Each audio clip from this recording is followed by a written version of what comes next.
Assalamualaikum warahmatullahi wabarakatuh. Perkenalkan, nama saya Muntiananda dengan NIM 2023-31246. Pada kesempatan kali ini, saya akan membuat video tentang presentasi terkait dengan hasil dari praktikum ketiga pada mata kuliah Machine Learning. Pertama yang saya akan bahas adalah laporan teori. Pertama di sini ada konsep dasar dan prinsip clustering. Clustering atau pengelompokan adalah teknik fundamental dalam pembelajaran mesin tanpa pengawasan, atau disebut juga unsupervised machine learning. Tujuannya adalah mengeksplorasi dan mengorganisir data yang tidak memiliki label ke dalam kelompok-kelompok yang koheren. Prinsip operasional dari setiap algoritma clustering adalah yang pertama ada homogenitas, intra-cluster. Tujuannya untuk memastikan kesamaan atau similarity maksimal antara objek-objek di dalam satu klaster.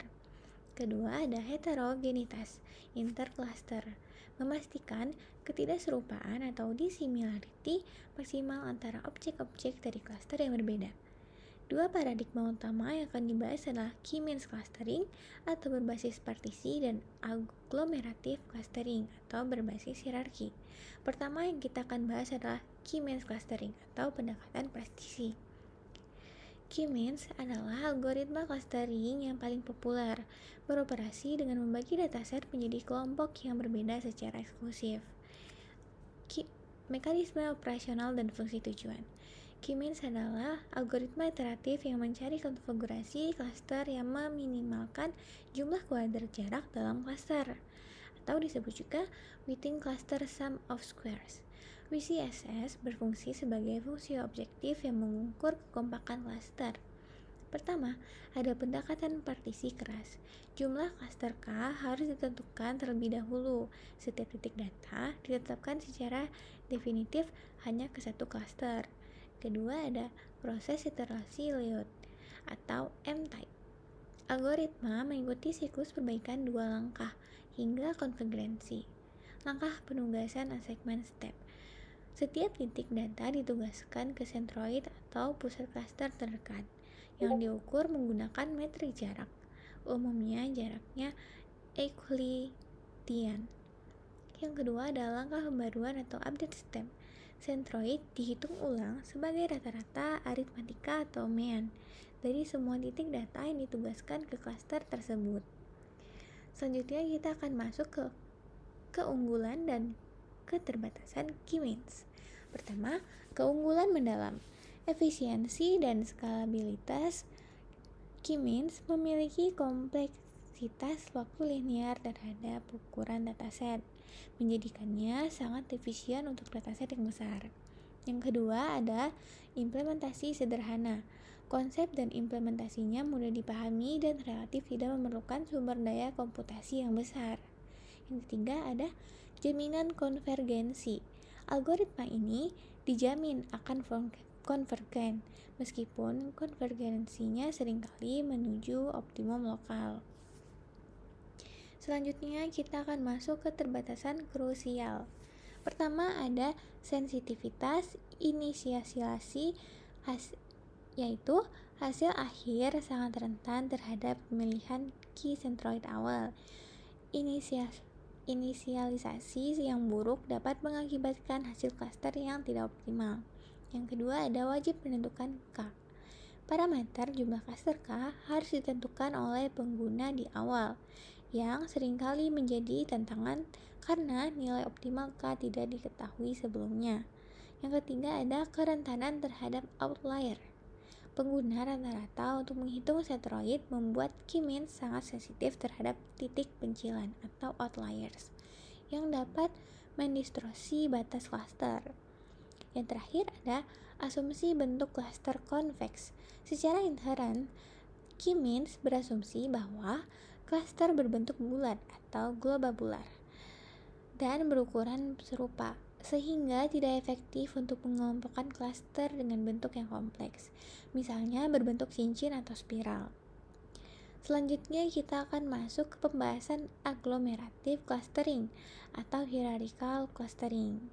Agglomerative clustering adalah metode hierarki yang mengadopsi strategi bottom up atau fusi untuk membangun struktur berlapis dari klaster. Kita masuk ke mekanisme dan operasional dan struktur hierarki. Algoritma ini menghasilkan serangkaian klaster bersarang atau nested cluster yang divisualisasikan melalui dendrogram. Pertama, pendekatan bottom up. Proses dimulai dengan memperlakukan setiap titik dataset sebagai klaster tunggalnya sendiri atau N cluster. Kedua, ada penggabungan berulang. Pada setiap iterasi, dua klaster yang paling dekat memiliki ketidakserupaan minimum akan digabungkan merged menjadi satu klaster. Metode linkage atau penghubung. Jarak antara klaster diukur berdasarkan metode linkage yang berbeda, yang mendefinisikan kedekatan antara himpunan titik. Yang pertama ada single linkage. Jarak didefinisikan oleh titik terdekat antar klaster. Kedua ada complete linkage. Jarak didefinisikan oleh titik terjauh antar klaster. Yang ketiga ada worst method. Menggabungkan klaster yang meminimalkan peningkatan varian setelah penggabungan. Selanjutnya, visualisasi dendrogram. Dendrogram adalah output utama menampilkan urutan penggabungan dan tingkat jarak atau ketinggian di mana setiap fusi terjadi. Berikut adalah contoh gambarnya. Berikut merupakan Shutterstock. Selanjutnya, kita akan masuk ke keunggulan dan keterbatasan agglomerative clustering. Keunggulan mendalam. Pertama ada fleksibilitas penentuan K. Pengguna dapat memilih jumlah klaster K secara pasca analisis dengan memotong dendrogram pada tingkat ketinggian yang diinginkan, tidak memerlukan penentuan K awal. Selanjutnya kita pada keunggulan mendalam selanjutnya ada yang kedua ada wawasan struktur hierarki. Dendrogram memberikan wawasan visual yang komprehensif tentang hubungan kedekatan antar objek dan struktur yang bersarang pada klaster. Potensi klaster berbentuk kompleks. Algoritma ini kurang terikat pada asumsi bentuk klaster tertentu dan dapat mengidentifikasi klaster non-konveks tergantung pada metode linkage yang digunakan. Selanjutnya ada keterbatasan krusial. Kompleksitas, komputasi, dan memori tinggi. Algoritma ini memiliki kompleksitas waktu yang tinggi, umumnya ON3 atau ON2 log n, dan membutuhkan memori ON2 untuk menyimpan matriks jarak. Hal ini membatasi penerapan pada dataset dengan ukuran yang sangat besar. Yang kedua ada keputusan penggabungan permanen. Keputusan fusi yang dibuat pada tahap awal irreversible. Keputusan penggabungan yang buruk di awal tidak dapat diperbaiki pada iterasi selanjutnya. Yang ketiga ada sensitivitas terhadap metode linkage. Hasil klaster sangat dipengaruhi oleh pilihan metode linkage dan metrik jarak yang memerlukan proses validasi dan pemilihan parameter yang cepat. Selanjutnya di sini saya akan menjelaskan hasil dari praktikum yang sudah saya kerjakan. Nah, pada baris pertama itu digunakan untuk import library, yang dimana pandas itu untuk membaca dan mengelola dataset CSV. NumPy itu untuk mengolah data berbentuk array numerik. Matplotlib itu digunakan untuk membuat visualisasi grafik atau scatter plot. Untuk baris kedua itu ada buat ngeload datasetnya.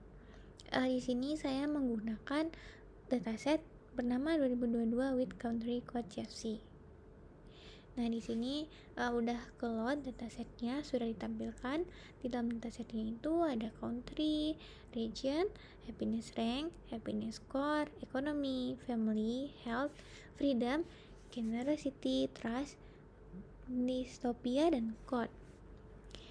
Di sini saya selanjutnya ada print.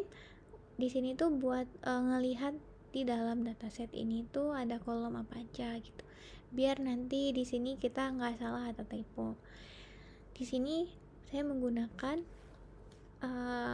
untuk memilih fitur numeriknya itu saya menggunakan happiness score dan ekonomi. Kenapa dua variabel yang dipilih? Happiness score itu memuat tingkat kebahagiaan negara, Sedangkan ekonomi itu berisi tentang indikator kondisi perekonomian suatu negara. Pemilihan dua fitur ini tujuannya itu supaya hasil clustering dapat divisualisasikan pada grafik dua dimensi. Oke, lanjut. Di sini kita akan memvisualisasi data sebelum scaling. Di sini ada codingannya.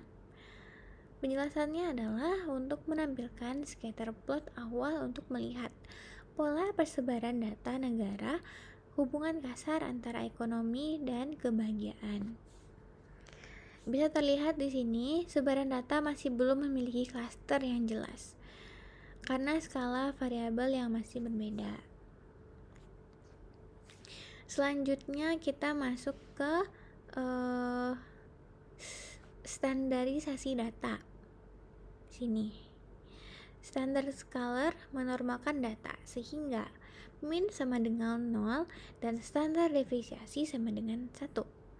Tujuan scaling adalah supaya algoritma K-means tidak bias terhadap fitur yang nilainya lebih besar karena clustering berbasis perhitungan jarak.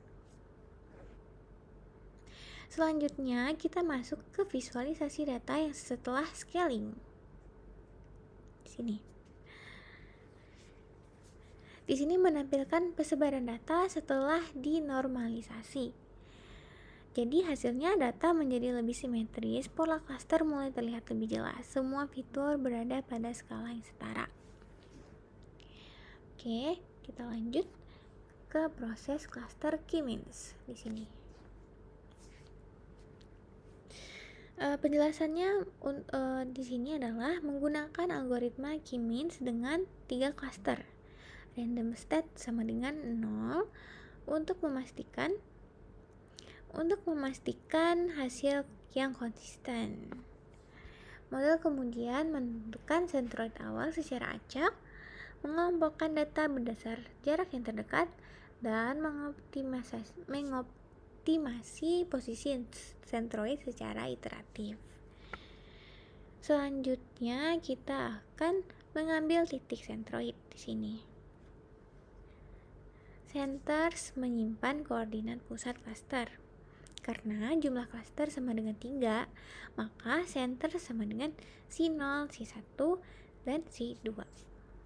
Masing-masing centroid mewakili karakter rata-rata sebuah kelompok negara.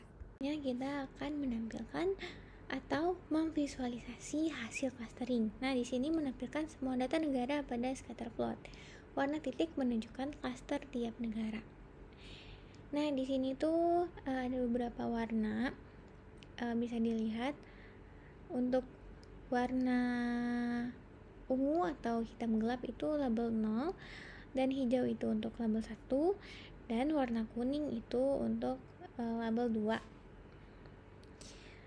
Selanjutnya kita akan menambahkan titik centroid. Jadi bakal menampilkan 3 titik merah besar. Centroid cluster menunjukkan pusat kelompok data. Selanjutnya kita akan memfinalisasi grafik. Nah, di sini tuh untuk memberikan judul grafik, color bar menjelaskan mapping warna atau nomor cluster.